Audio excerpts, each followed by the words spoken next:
Okay, so this is why I got stuck on such a simple travel video, and it took me 2 years to make it.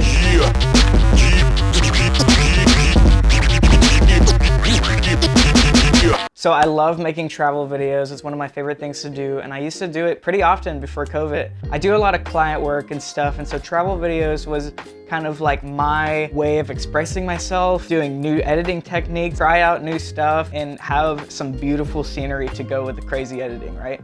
And so in 2019, I got an incredible opportunity to go visit some of my family in Japan, and we got to go on a Japanese island, and it had like a population of about 1,000 people. We got to fish and just kind of see how they live life, and we got to do all this cool stuff. We went to South Korea and Taiwan, me and my little sister. All throughout this, I was filming everything. Not really vlogging, more like getting cinematic shots and making everything look pretty, right? And I had like this such an ambitious idea of like what this video is gonna be. I'm like, oh my gosh, like this is gonna be the best travel video ever. These shots are beautiful. Like looking back, like the shots are all right, but just being there is like, oh my gosh, these shots are beautiful. And then I got home, I had this really cool idea to use Luma mats in a way that I haven't seen before. Custom Luma mats to make custom transitions that go with the music, and it's gonna be like striped instead of cropping it to make it cinematic with the black bars. I'm gonna make the black bars into a color palette, and it was just like all these like crazy ideas. And then once I actually started putting those ideas on the timeline, I'm like, this is not, I don't think this is actually cool. Like, it was really, really cool in my head, and I just got kind of discouraged. So I walked away from the video for like a year, and it's crazy because I was so excited. I came back at it, and I got in the timeline, and I was like, what the heck? Like, what was I doing? And then I tried for a couple hours to redeem it, and I was just like, nah. Another year passed in 2021. I was like, you know what? I'm just like, I'm not trying to, who's gonna see this? I just kind of left what I had tried to and I thought failed, and I finished it up, and you know what? I didn't get to hit my goals for that video, but looking back at it, I mean, it was all right. Like,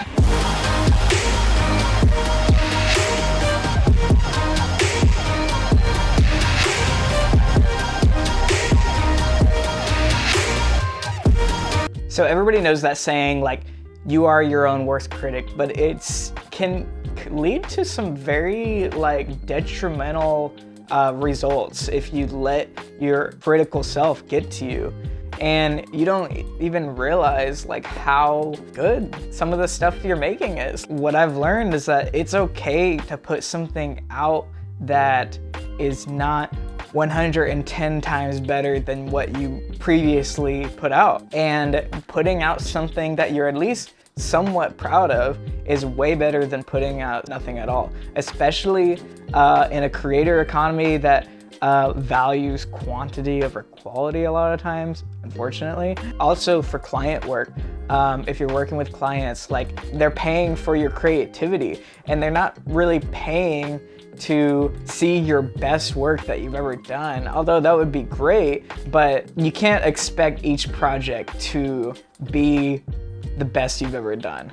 As a creative, like, I mean, not everything is gonna be a banger, you know? So it's like a fine line, it's a fine tension. You should always strive to be better, but it's better to put something out than nothing at all. So ambition is good, but don't let ambition be your hurdle that doesn't let you finish. So with that travel video, I let my self-ambition and my super highly critical view of my own work not even let me finish that project because the edit wasn't there, and I couldn't figure out how to get through it. You know, years later, I matured up just a little bit, and I was just like, you know what, something is better than nothing. I'm proud of this footage. And you know, this is not even like a huge deal. I put so much care into it, and it's like, why?